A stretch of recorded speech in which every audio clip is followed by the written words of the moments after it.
Hello, y'all. My name is Kirk Daniel Caponpon, the events producer from AAPI in Gaming, and I will be your host today for today's Fireside Chats. But before we introduce our Fireside Chat guests, I want to take a moment to thank AAPI in Gaming's amazing sponsor, Namzi. We're honored to be powered up by Namzi. Big shout out to them for keeping us energized as well.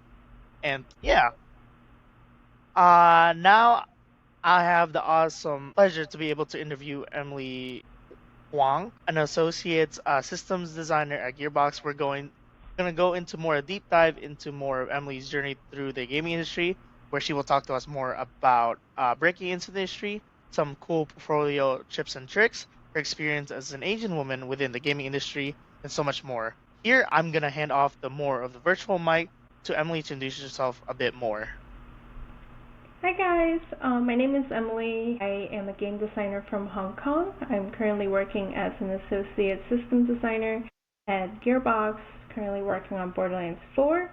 Before Gearbox, I attended SMU Guildhall to study game design here in Dallas, Texas. And before that, I worked at Tencent Games as a level and narrative designer, worked on an Assassin's Creed title.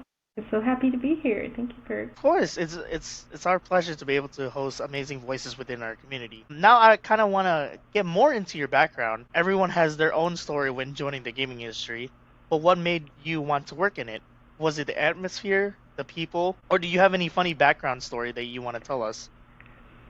I wouldn't say funny, but I didn't grow up playing video games in a very, very Asian household manner. My family or my parents wasn't really big on the idea of video games, so I sort of got introduced to video games very late. But growing up, I was always fascinated and attracted to the idea of having fun or entertainment. I've always been a big fan of cinema, like movies and TV shows and all that. So the love for entertainment and media is always there. And after I went to college, I joined the game development club at University of Washington, where I was doing my undergrad in classics in UX UI design. Weird combination, I know. But when I joined the game dev club, I met a lot of very talented and very dedicated game devs who just want to develop games for fun. And that sort of kick-started my own journey of finding my place in the game industry and trying to figure out what I want to do, where I belong. So I started off this whole journey probably much later than everyone else, but once I found it, I really honed in to trying to break in and really want to be part of this community and this whole industry. Actually, you're one of the few people that I actually met that wanted to go into game development just because of later on in life. Because when I Mm-hmm. grew up, I was always surrounded with video games. Video games have been always You're one of the been lucky part of me. ones. Yeah, because no, when I was older, actually, my parents they banned me from playing video games because I played a little too much when I was a kid, especially like M-rated ones, because that flew over their head for a little bit, and then they were like, Mm-hmm. "Wait a minute, this is a little violent." No, no. So that's very funny. Just I want to talk more about your college life a little bit more. Was there a Mm-hmm. game that stuck out to you that you liked developing? In college, because it was really busy, we mostly did game jams. So we did Hmm. all the Lundum Dare, we did like the also the global game jams, and we host our own game jam as well within the community. We partner with other colleges in Washington to do own game jams. So there was never really a fleshed out project that we would do. It's always like, hey, this is a long weekend, let's get together and do something. And honestly, I never done any development before college. So at the very early stage of that part, I mostly just sitting around trying to figure out Unity. But I was just really having fun because I feel like during like discussions I had like a knack for what makes it fun, and I could really hash it out with our more senior, more seasoned developers in the club to figure out what actually works and what actually don't. I mean, most of these, like most game jam games, they don't really turn out to be anything, But I think it's the process of discussing with other designers and the process of making, like landing, implementing our ideas that makes me drawn to the whole process. It's chaotic, it's fun, and something great came out of it. So the whole process is just very attractive to me. Do you advise just like someone starting off in like just getting into games or like game development? Do you advise people to get into game jams, or do you think they should focus on larger projects? I mean, game jams are definitely fun. I don't do it as much as I want to now, just because I have like work, a lot of work, and also life happens, and Mm-hmm. I couldn't stay up as late anymore. It's like when I was in college, sometimes I get to like 10 p.m. and I'm already dozing off. And back in college, we would like just hash out like 48 hours, like no problem. So that's also another issue. But I think game jams are really fun and they're definitely worth going. I wouldn't discourage anyone from participating in game jams, but I assume you're asking for like portfolio wise. I also wouldn't recommend doing large projects for portfolios because there are certain details that you need to get into, a degree of implementation that is important to show off in portfolios when you want to get into the game industry. Now, I'm only speaking for AA or AAA industry per se. I can't speak for like the indie game scene or anything because they definitely have their own process going on and have a smaller team and they can like hash out prototypes and stuff in a much faster pace. So speaking for AA and AAA studios, they definitely want you to focus on a very specific aspect or specialization that makes you stand out as a designer or as a developer. A smaller project can help you provide that polish and really deliver your design philosophies that larger projects cannot, because if you work solo on a large project, it takes a long time to develop to completion. And if you work in a team in larger projects, it's really hard to get to the stage of polish once again, because before I was part of several large projects when I was in grad school, and it takes a lot of people and a lot of time and a lot of stress to get to a point that is nearly shippable. And I wouldn't recommend people do this as like a common practice.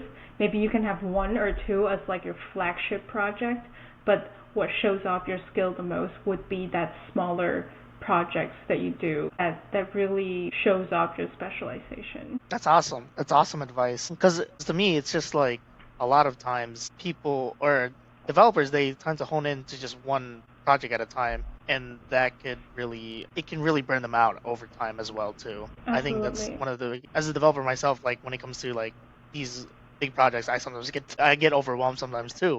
Yes, burnout is real. Burnout is real. That's absolutely real. So I wanted to look more into your previous job and your current job right now. From your LinkedIn, you went from a level designer / like narrative designer at Tencent, and now you're a systems designer at Gearbox. Could you tell us what your typical day looks like as a level designer compared to your typical day as like a systems designer? It's definitely very different from what I do in the engine to who I communicate with and how the iteration process works. When I was working as a level or narrative designer, I collaborated a lot with system designers and artists. So there is a lot of back and forth in writing, like honing in the system, trying to do all of that. For personally, I also do a lot of white boxing and gray boxing. For those who are not familiar, white boxing and gray boxing is a process of blocking out your level in the engine with the most simple geometry. So no art assets, no nothing. It's just cubes and spheres and cones, and using that to basically block out a general landscape of your level. The benefit of white boxing is that you can quickly iterate on your layout to test your pacing, to test the size, to test the verticality of the level without having to go through all the pipelines of art or anything. So That's a lot of my job is I white box a lot of the levels. Usually when it's like a smaller scale level, I white box like one a day. And they quickly get thrown to feedback and review, and it comes back, and then we iterate and all that. So it's a very, very fast-moving process. The level designer also takes charge of like combat, pacing, and in the project sense, there's also routes. So every level we need to consider a stealth route, a combat route, a puzzle route, and things like that to fulfill the gameplay characteristic of the IP. And that's mostly what I do as the level designer on that project. And moving on being system, it's similar but more different than similar. As a system, I talked a lot with all the teams. So I talk with level design team, I talk with the programmers, I talk with the artists, I talk with the tech artists. So everything that has to do with the game has to do with the system. So if I think about level design as a second-to-second gameplay design, system design is more holistic. You talk about the entire game. Some example I can think of is that in Borderlands 3, we have the vault card system, we have the map system, we have the mission system. So all of that has to do with systems. So we take care of all of that. And it's very big, it's very daunting. So in that case, being a systems designer, you have to think more holistically, you have to think on a broader scale, but you also have to think small. You have to think modularity, you have to think scalability in that way, because you want to make sure that the system you created is usable in multiple scenarios. The system you created is fun for every scenario, and it can adapt to any gameplay changes or specific gameplay changes that you can foresee. So it's a lot of, I want to say, like backbone of gameplay mechanics. And when you see level design, it's a lot of like the front stage of what people play, what people see, exactly what they go through on like a minute-to-minute basis. As in system, it's like sort of just in the backstage, just like holding everything together. So yeah, it is very different. That's really funny because I come from like a computer science background. To me, it sounds like you went from the front end, which is the UI, and then you went to the back end. Yeah, now I'm full stack. So that's really funny. Absolutely. I guess since we're on the topic of like systems designer and being a level designer, what advice would you give to aspiring designers trying to build a strong portfolio for system design or level design in general? What should they look out for when putting out into portfolio? Because I remember you mentioned earlier with game jams, you could also showcase your white box. Is that did I get the term correctly? White boxing. Do you have any advice for that? So if for me, building a level design portfolio is very, very different from building a system design portfolio. I've done both, and I can tell you it's very, very different. I would start with level design. For level design, building your portfolio has a lot to do with showcasing your ability to design a gameplay experience, like a moment. You need to show off whether you have a good understanding of space, a good understanding of pacing, and the dynamic of how the mechanic of the game services the experience. So if I were to design a level for a third-person game, let's say Control, compared to designing a level for a first-person game like Cyberpunk 2077, they are very, very different. And if you know what you want, that's great. Like if you say, I want to design for first person, then that's great. You can design and hone in your skills for designing a first person level. But if you're not sure, definitely try to show your range. You can design for the third person level or first person level or side scroller or anything, but definitely show off your process. Don't just slap a project on there and call it a day, because showing off a process is what makes the hiring manager or your team to know your entire, from brain to paper to engine. Showcase your white box, showcase your design process, tell them why you made the design decision there, and explain the design decision on your portfolio to make sure they know that what kind of designer you are, what is your focus, and how do you get there. And if they know that you are grounded in your design decisions and you are confident in the decision you're making, you don't have to be confident, but you just have to know that you are making this choice consciously, and like, this is deliberate and I did this. And honestly, and that will be more than enough to put on your portfolio. Like, why is that cover on a medium height and not tall? Why is that cover on like a waist height, not a medium height? Why is that stair over on the right and instead on the left? Why is it tilted 45 degrees that way and not that way? All of these are very, very conscious decisions a level designer have to make, and you have to make sure you explain those decisions. And for a portfolio piece, I definitely say less is more, but hone in onto explaining yourself. Like, please explain yourself. Like, what did you do and why did you do this? And for system design, my first reaction to building a system design portfolio is it has to do with deconstructing gameplay systems or gameplay mechanics, and that eventually played a very small role in the portfolio that got my job, because eventually I learned a lot more about what system design is. Surprise, I still don't know, because every single company has their own definition of what a system designer is. Oh, wow. Every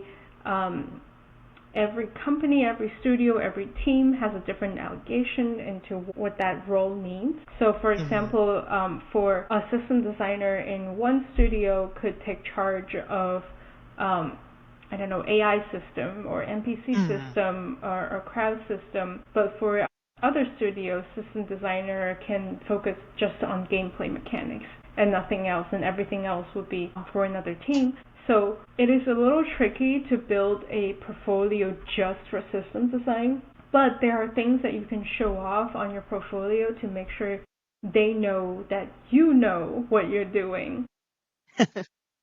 One thing for sure, you understand the holistic idea of what makes a game.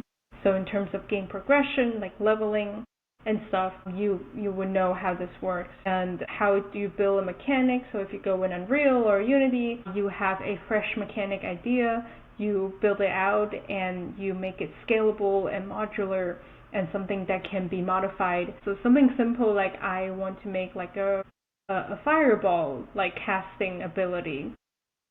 But if you want to make a fireball casting ability, you can think that, okay, what if the game can support multiple elements of casting? So this is not just a fireball casting. It is a magic spell that can switch from different elements. So now that you can think that if I want to switch in different elements, that means I need to make sure the elemental part of it is switchable. And when it switches, the same ability can go through the same logic, but output different outcome. So now you've built a system of a gameplay mechanic instead of just a fireball cast. So yeah, so it's that kind of systematic building is what makes you stand out as a system designer, because what if one day you're half development and suddenly someone came in and be like, hey, you know that casting ability you have? What if we started casting like puppies? And instead of building a puppy casting spell from scratch, you'd be like, oh, okay, let me just add a row to the array and fill out all the stuff in my data table, and now you can cast puppies. So it's modularity like this that makes a good systems designer good. And it is the ability to foresee and understand the needs of the whole project. So I know this is very vague, but to show this off in portfolio, you definitely need to take screenshots of the tools or show off how you implement the details of the implementation would be very important to show off. And your thoughts. Always display your thoughts. No matter how chaotic it is, show off your thought process. I literally made PowerPoint slides and export them as a picture and made a slideshow on my website to show off my first project. I was thinking, what if I put boxing in Fallout 4? So I display the whole process of like, okay, Mm-hmm. I like boxing. I like Fallout 4. How do I tell a story of someone who really likes boxing in Fallout 4?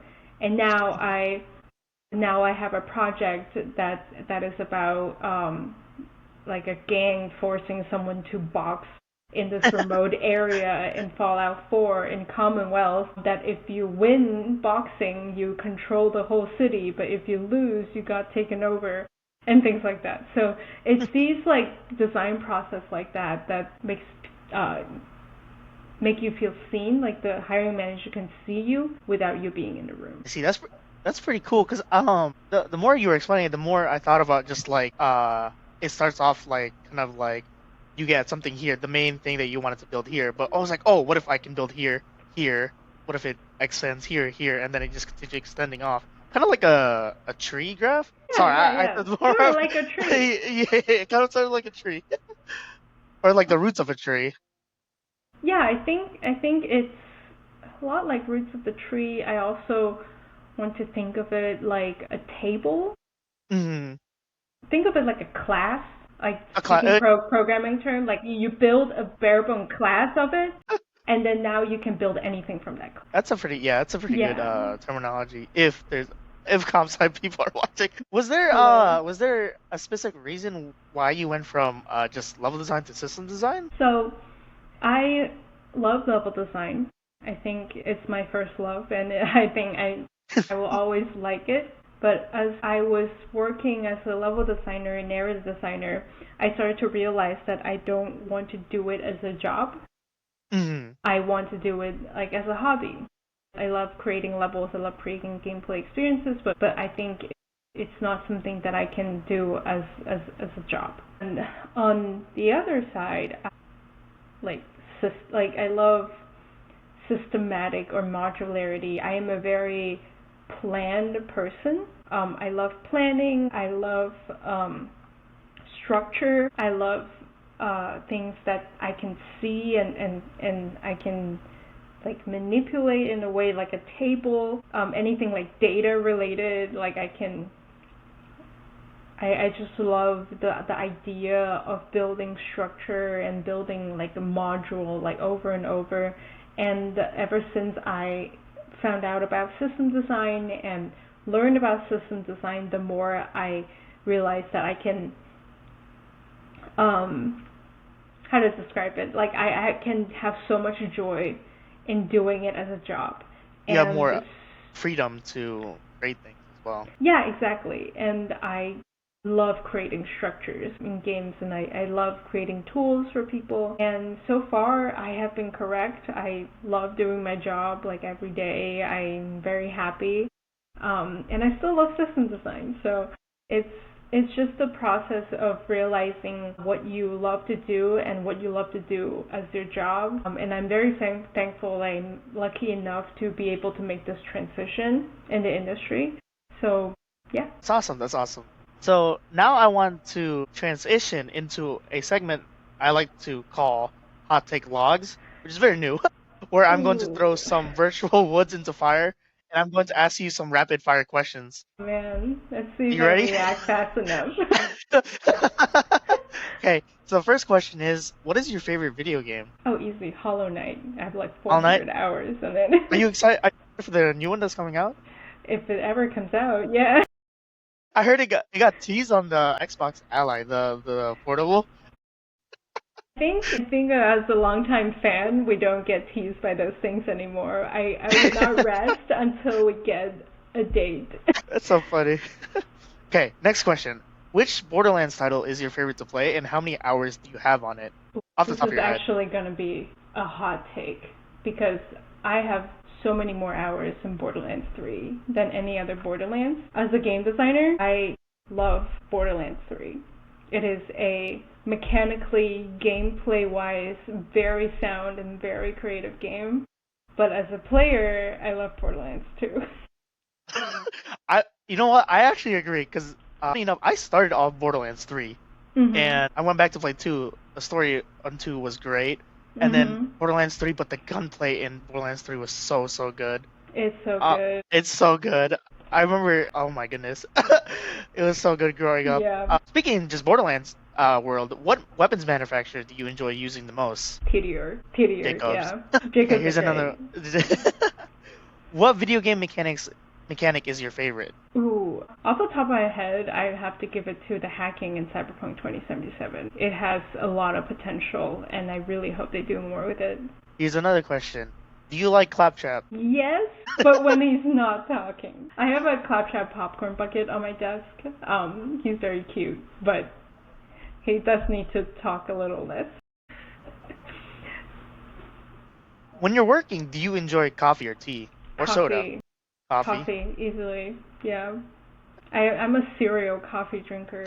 I think you had coffee earlier, did you? Don't you have coffee right now? I still have coffee now. I drink coffee like every day. I think that's just a habit I formed from going to school in Oh Washington, yeah. I think. 100%.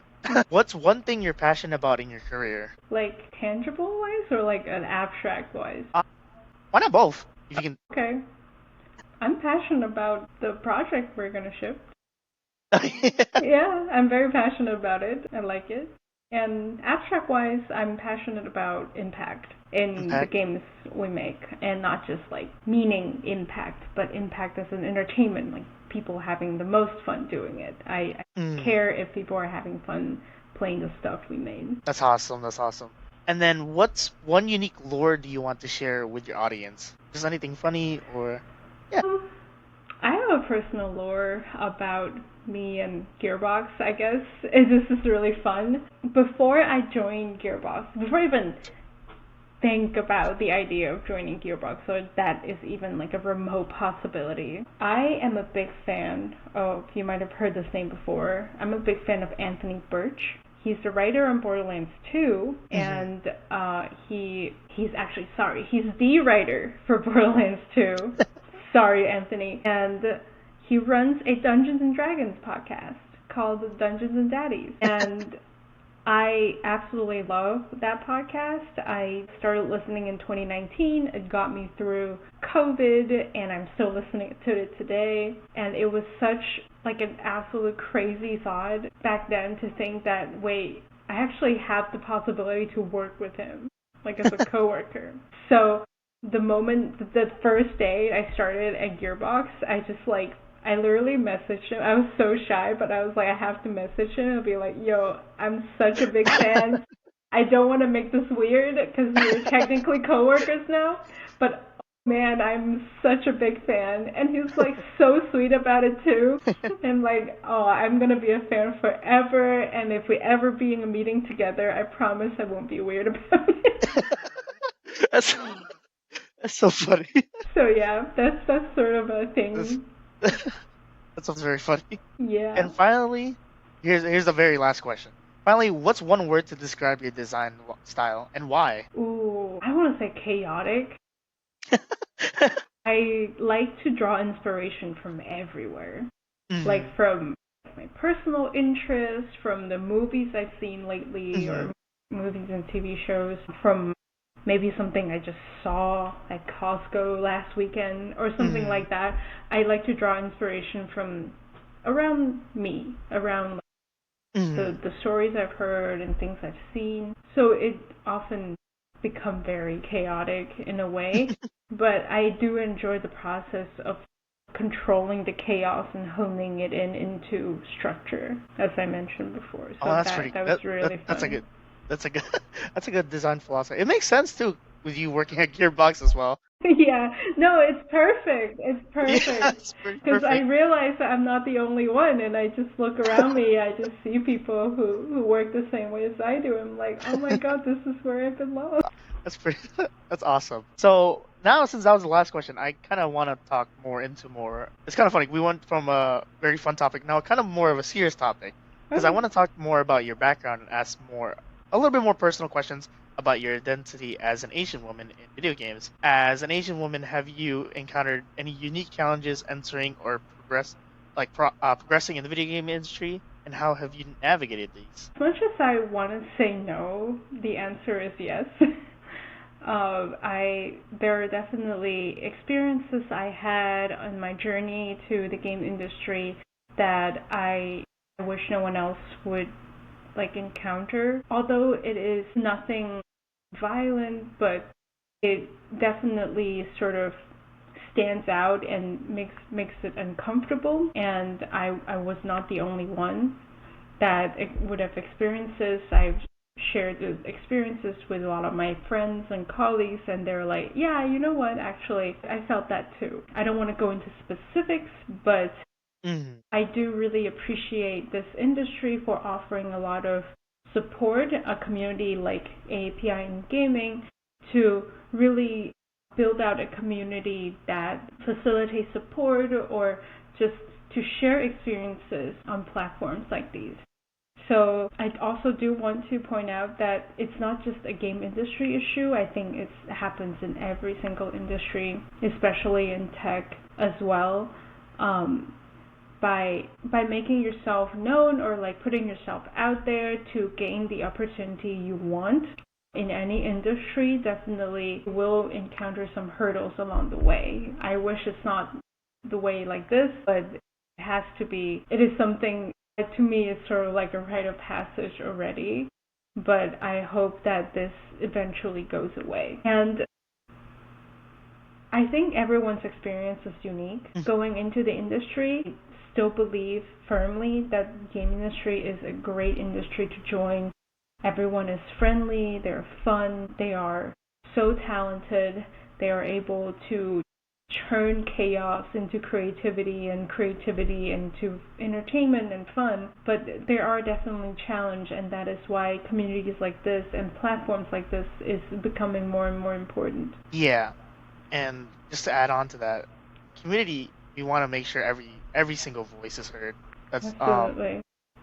That's the biggest idea that we want to kind of foster in, is that everyone deserves the right to be heard and to make sure that everyone's opinion is accounted for. And that's something that's very important now, especially with our industry is still very new.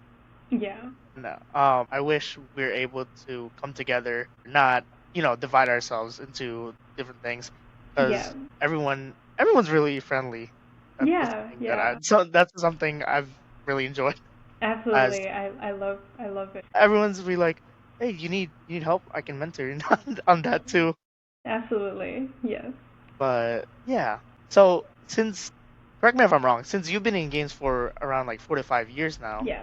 how has your understanding of your own identity evolved since you began working in games? Has it influenced how you approach collaborations with other people? I definitely have grown as a game designer over the years in terms of working with other teams, with myself and my mind. It is something that I feel like every person who works in creative field has to go throughout the years, and that journey doesn't stop here.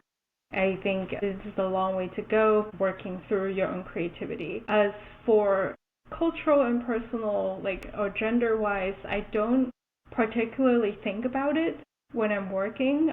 I sort of like to, I put myself in this creative trance that I'm just a person who is trying to create the most fun experience ever, regardless of my gender, my cultural identity, and stuff like that.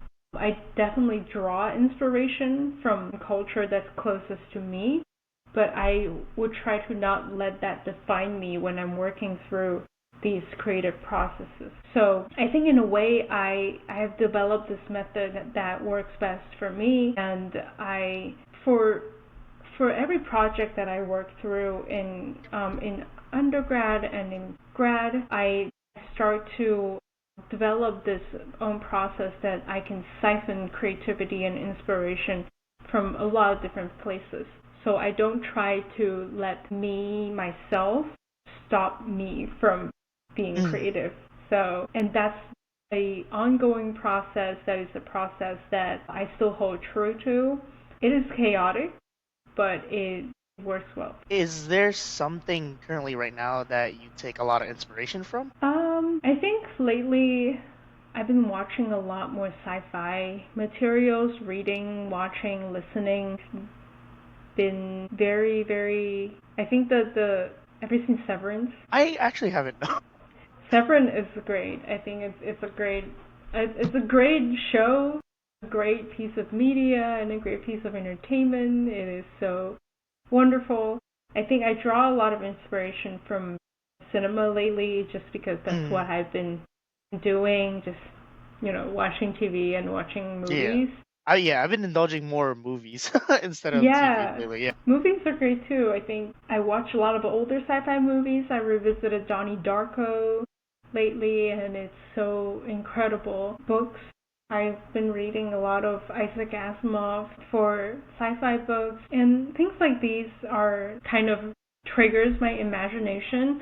Like all those things are very, very like good for me in a way. I'm not speaking for specific projects or whatever. I'm just talking about me as a person because I like to be inspired like all the time, and that's somehow the process I go through lately. Yeah. Sci-fi is awesome. It's I love it. It's crazy. Mhm. I guess just looking back at the beginning of your career in games, is there something you wish someone had told you when you first started? What changes do you hope to see in the industry for the next generation of like Asians in the gaming industry as well? I think I wish I was less critical of the industry before I joined and when I first joined, because I know that lately game industry has gotten a lot of bad press and people sort of shone on it for too much. I love this industry. I think it is an industry for entertainment. We entertain everyone, not just, we don't have a target audience, like we don't have specific groups. We just, anyone who can play, will play, should play. That's just the idea of the entire industry, but I think everyone who's inside the industry or outside of the industry has become too critical of it. In a way, I feel like, as someone I talk to very well put, is we really enjoy hating on ourselves for some reason, and I don't think that should be the way, because this is, to me, this is an entertainment industry, a very new entertainment industry, where a lot of the entertainments are more impactful because of its interactivity and immersions. Focus on making people have fun, and I think that is very important. Just be positive about the experience you're creating, and don't be overcritical of the industry as a whole, because what's happening to our industry is not the developer's fault. I don't want to point fingers on whose fault it is. It's not the developer's fault. And I want people to see that inside or outside the industry. I want people to see the industry for what it is and embrace what I do and what people want to do in a more nuanced way, other than sort of going on a downward spiral on these negative press that people are getting. So I think when I first joined, I was so skeptical about the industry. I was so scared because, like, what if, like, all these awful things are, this is my life now? So definitely don't think about it that way. It is a very personal journey in this industry, and I would tell myself to focus on making a fun experience and entertain your players, entertain anyone who is on the receiving end of your ideas. I think that is basically the core of what this industry is about, and it should stay that way. For everyone who is in or out of the industry or wants to join, I want to, tell them, like, always challenge yourself, be better, be more positive, like, embrace what you do, and don't let any of the negativity around it, don't let hearsay or any of that to stop you from what you came here to do. That's a really good point, because a lot of times people always, I think it's just human nature that people always kind of focus on the negative, but it's also human nature that we need to break out of that mold, that we should continue to be more optimistic and see how this industry, it's helped a lot of people. It's helped a lot more people than, I don't want to minimize, the harm. There's always going to be harm in the industry, but it's helped a lot of people. It's helped them in a way that, it can be quantified. I think it provided entertainment and media for people to, to resonate, to escape, to empathize, like, all of that above is what this industry is about. And that is the games are providing an experience that movies and TV shows never can. And focus on that and try to focus on the outcome, the projects that you're making. Like to remember what you came here for, and don't never doubt the people you're working with. Because all the developers are here they all want to do the same thing. And just because there is that press around the industry doesn't mean that people in it are in a similar way. And we also just want to create a shared experience with each other to share off to others. Yeah, at the end of the day, that's it. Like if I talk to someone about Hollow Knight, I can talk to someone that's so far away, and they'll be like, "Oh my gosh, we had so much fun," even though we're never in the same room together. Yeah, it's being able to talk to someone across, not even in the country, just somewhere else in a different country. It's awesome. Even if we don't speak the same language, we can still talk about Hollow Knight. I can just hit the translate button. It's like... So finally, this would be just the final question. Finally, what does success mean to you today? And has that definition changed since you first entered the industry? I think it's a goal that I've always wanted to have, and I don't think it'll ever change, is I want to see people have fun. Just generally and genuinely have fun playing the experiences I've created. And it doesn't sound like a lot, but it is very rewarding, and to do it consistently and for a very long time is something I want to do. And if people continue to have fun and enjoy what I've created, then that's a success for me. I honestly don't ask for much. And when I first entered the industry, I wanted to do that, and I still want to do that, and hopefully in the future I will continue to do that. That's awesome. That's a good note to end as well. Yeah, absolutely. It's just, we're here to have fun. And we're here to have fun, and there's so much stigma around having fun that people don't see it correctly. It's so skewed. People, I know, historically, people are shunned upon for having fun, or even showing the emotion of oh my god, this is so much fun, or things like that. But I want everyone to embrace that, to really enjoy the idea of having fun, not having fun for the sake of externalize it, for the gram or for your vlog or things like that. Just to genuinely, from the bottom of your heart, you feel relaxed and fun and entertained and, be like a child. Yeah. And I think that's important. Because at the end of the day, video games are here just for, for the end of the day, if that makes sense. And it's just we're here to create that experience for people that just want to kind of enjoy themselves, which is grinding to get a weapon for 2 to 3 hours. Yeah, I mean, it doesn't sound fun for some people, but someone's having fun. Yeah, exactly.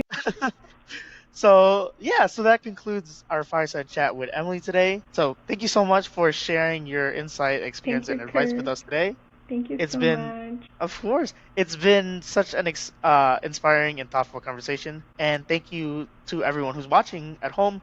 Tune in and join us for this special session. Shout out again to Emily, and as well to AAPI and gaming sponsor Namzi. We're so grateful for the partnership in helping this event possible. Until next time, I'm Kirk from AAPI and Gaming. I want you guys to continue uplifting each other and to stay creative. And thank you guys so much. Thank you for having me.